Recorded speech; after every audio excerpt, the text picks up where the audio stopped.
नमस्कार, आप देख रहे हैं स्टार सिटी न्यूज़ में। इस वक्त मौजूद हूं कस्तूरबा नगर विधानसभा के एंड्रयूजगंज मंडल में। हमारे साथ इस वक्त मौजूद हैं भारतीय जनता पार्टी से देवेंद्र बैसोया जी के आज हम निवास में मौजूद हैं। चलिए इनसे सीधी बात करते हैं। सर, मैं आपसे पहला इंट्रोडक्शन करूँगा। आपका जो सफ़र जैसे शुरू हुआ सर, राजनीति में आप विभिन्न पद में आप रह चुके हैं। राजनीति भाजपा में आप कैसे आपकी राजनीति शुरुआत हुई? मैं राजनीति छात्र संघ की राजनीति से जुड़ा हुआ हूँ जी सर। तो 2002 में मैं दयाल सिंह में कॉलेज में मॉर्निंग में खुद चुनाव लड़ा था। Okay sir. कॉलेज चुनाव, तो सीसी का चुनाव लड़ा था मैं जी। और उसके बाद जब से ही हम एबीपी से जुड़े हुए, तो एबीपी की जितने भी डूसू चुनाव होते थे उसमें एबीपी के लिए काम करना, और उसमें फिर उसके बाद जो लोकल चुनाव आते थे, चाहे विधानसभा हो चाहे वो काउंसलर निगम पार्षद हो, उसमें भी भाजपा के लिए काम करना। तो ये हम करते रहे हैं शुरू से ही। तो पार्टी के आप सर काफ़ी पदों पे आप रह चुके हैं सर, थोड़ा अपने बारे में। हाँ, मैं पदों में रहा हूँ पार्टी के। मैं बेटी बचाओ बेटी पढ़ाओ सह संयोजक रहा हूँ दिल्ली प्रदेश भाजपा, और आपका नई दिल्ली जिला कार्यकारिणी सदस्य रहा हूँ मेन भाजपा का, और आपका राष्ट्रीय कार्यकारिणी सदस्य युवा किसान समिति का रहा हूँ मैं। ओके जी। अच्छा देवेंद्र जी, आप जैसे राजनीति में जुड़े हैं, क्या स्वयं आप खुद जुड़े हैं या आपका परिवार भी कहीं ना कहीं जुड़ा हुआ है? हमारा परिवार शुरू से जुड़ा हुआ है एज ए कार्यकर्ता। उन्होंने कोई पदाधिकारी नहीं थे, लेकिन हाँ भाजपा के कट्टर कार्यकर्ता परिवार से हम बिलोंग करते हैं। पीछे से कहाँ के रहने वाले हैं आप देवेंद्र जी? हम शुरू से ही गढ़ी निवास के रहने वाले हैं। गढ़ी काल का जो गांव है, इस गांव को हमारे 282 साल के करीब हो गए हैं। ओके। तो जैसे कि अभी मोदी सरकार का 8 साल का कार्यकाल पूरा हो चुका है, क्या देखते हैं आप देश में क्या उन्नति, क्या बदलाव हुए इन 8 सालों में? सबसे बड़ा बदलाव ब्लैक मनी सब गायब हो गई, भ्रष्टाचार खत्म हो गया। हमारी सरकार को 8 साल हो गए, मोदी जी की नेतृत्व वाली सरकार 8 साल हो गए और एक भी आरोप नहीं लगा है। जी सर। और जो भी ये भ्रष्टाचार फैलाने वाले थे, चाहे वो अधिकारी हो, चाहे वो नेता हो या वो उद्योगपति हो, या तो वो देश छोड़कर भाग गए हैं या वो जेल में डाल दिए गए हैं। किसी को बख्शा नहीं गया है।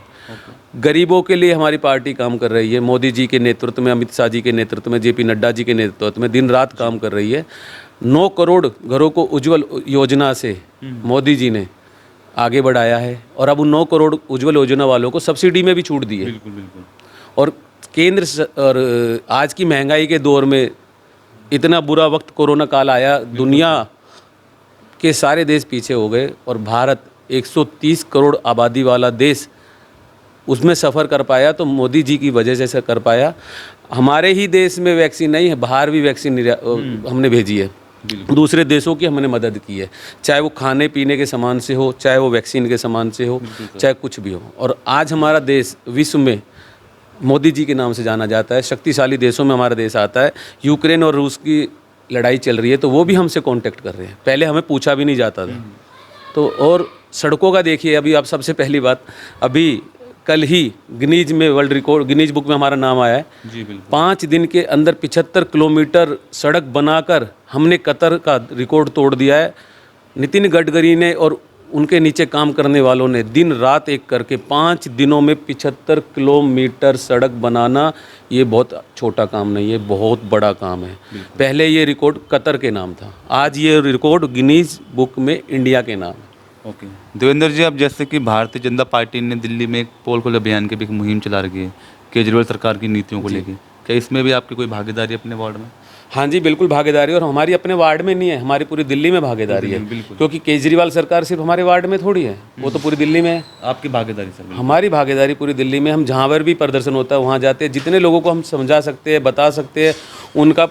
उनके जो उन्होंने गंदी राजनीति शुरू की है, झूठ बोलकर गरीब आदमी को उसको भटकाया है और भटका के वोट लूटी है, और वोट लूटने के बाद अब वो गायब हो गया है। पंजाब में कत्लेआम चल रहा है, वहाँ उनकी सरकार फ्लॉप हो गई है। सिद्धू मूसेवाले से एक दिन पहले सिक्योरिटी छीनना और अगले दिन उसकी हत्या करवा देना, ये संभावना सिर्फ इन्हीं की सरकार में हो सकती थी। अगर वहाँ भारतीय जनता पार्टी सरकार होती तो आज सिद्धू मूसेवाला जिंदा होता। और वहाँ पर सरकार बने 1 महीना नहीं होता है, लेकिन स्वास्थ्य मंत्री अपनी परसेंटेज मांग रहे हैं, घोटाला कर रहे हैं। वहाँ छोड़ो, सत्येंद्र जैन को देखो, करोड़ों की नकदी मिल रही है, सोना मिल रहा है, ज्वेलरी मिल रही है, बिस्किट मिल रहे हैं। वैसे तो ये आम आदमी थे, इनसे पूछो कि सोने के बिस्किट खाएंगे, उसी से इनका पेट भरेगा। मनीष सिसोदिया शिक्षा के नाम पर घोटाला कर रहे हैं, कुछ दिन जा रहे उनका भी खुलासा हो जाएगा। पानी नहीं आ रहा है, कहते पानी फ्री है। अरे केजरीवाल जी, हमसे पानी के पैसे ले लीजिए, लेकिन पानी दे दीजिए और साफ पानी दे दीजिए। तो क्या आपके आज के वार्ड के क्या हालात हैं सर? हमारे वार्ड की बहुत बुरी हालत है। आप अगर अभी गढ़ी गांव में जाएंगे ना, ये भी एंड्रूजगंज वार्ड का हिस्सा है, 11 पोलिंग बूथ इसमें आते हैं, 11,000 के करीब वोटर यहाँ पर रहते हैं। और आप देखिए दिन रात वहाँ पर सीवर बह रहा है। सरकार तो इन्हीं की है, विधायक तो इन्हीं का है, सीवर बह रहा है। टूटी खोलते तो पानी नहीं आ रहा है, टूटी खोलते तो पानी आता है, तो सीवर का पानी आ रहा है, उसको पिए तो हम मरेंगे। क्योंकि वैसे भी तो यहाँ पर सत्येंद्र जैन जो हमारा स्वास्थ्य मंत्री, वो खुद बंद है। सांसद हैं यहाँ की मीनाक्षी लेखी जी, कुछ उनके बारे में जान लेते हैं। मीनाक्षी लेखी जी के अंतर्गत जो काम आता है वो कर रही है ना। मीनाक्षी लेखी जी के अंतर्गत केंद्र से काम आता है, और मीनाक्षी लेखी जी हमारे सांस्कृतिक एंड विदेश राज्य मंत्री है, तो उसके अंतर्गत जो भी काम आ रहा है वो तो कर रही है। गांव के लिए क्या किया है? कुछ किया गांव के लिए? गांव के लिए उन्होंने किया है। गांव के लिए उन्होंने एक बार हमारे कला कुटीर बाग में आए थे, वहाँ पर भी वो काफ़ी चीज़ें डीडीए के अधिकारियों को समझा के गए थे, क्योंकि उस टाइम ये कला कुटीर बाग डीडीए के अंतर्गत आता था, अभी एमसीडी के अंतर्गत है। और एमसीडी में अभिषेक दत्त है, वो कांग्रेस का है। ना उसने काम किया, ना विधायक ने काम किया, लेकिन जब वो डीडीए के अंडर था तो मीनाक्षी जी ने वहाँ पर कुछ काम करवाए थे। अच्छा, जो ये चुनाव होने थे सर एमसीडी के, जो टाले गए चुनाव, कुछ इसका रीज़न जानना चाहेंगे? देखिए, इसका रीज़न कुछ नहीं है, इसका रीज़न सिर्फ एक है, तीनों एमसीडी एक करना। ये पहले भी किया जा सकता था? पहले किया जा सकता था, लेकिन 2014 में हमारी सरकार आई, 17 में चुनाव हो गए 3 साल के अंदर जी। 17 में चुनाव होने के बाद अब 22 में चुनाव होने थे, तो उससे पहले 2020 से तो हम कोरोना को झेल रहे हैं। या मनीष सिसोदिया या कांग्रेस सरकार या अरविंद केजरीवाल की सरकार जो एक धर्म के विरुद्ध काम करती है और भड़काने वाले काम करती है, मुसलमान के हित में काम करती है और हिंदू हित में नहीं काम करती है। हम कहते हैं मुसलमान के में भी करो, हिंदुओं के में भी करो, धर्म की राजनीति मत करो।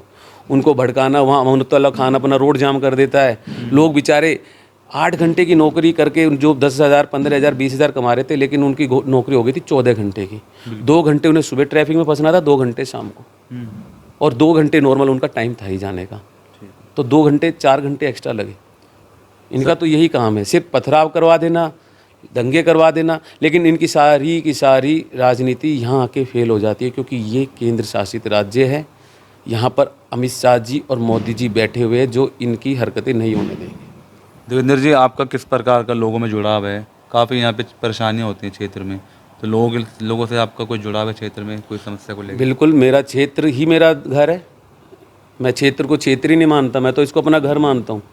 जैसे राष्ट्र होता है, भारत है, भारत 130 करोड़ लोगों का घर है, तो ऐसे ही मेरा क्षेत्र, ये मेरा घर है। तो यहाँ का कोई भी सदस्य, कोई भी नागरिक किसी भी तरह की परेशानी होगी तो मैं उसके साथ कंधे से कंधा मिला के चलता हूँ। चाहे उसके कोरोना काल में बेचारे ये रिक्शे रेहड़ी वाले गरीब थे, जिनके घर खाना नहीं था, तो उनको मैंने राशन वितरण किया। किसी के घर गरीबी है और सर्दियों में कपड़े नहीं है, तो उनको कंबल वितरण किया।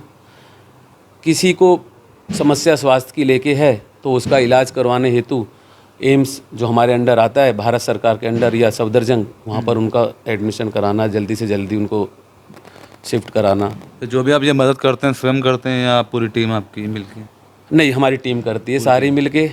एकता में ही बल होता है, और एकता में बहुत कुछ होता है। संगठन होता है, अकेले तो हमारे तो प्रधानमंत्री जी नरेंद्र भाई मोदी जी कहते हैं कि मैं अपनी पार्टी का कार्य करता हूँ।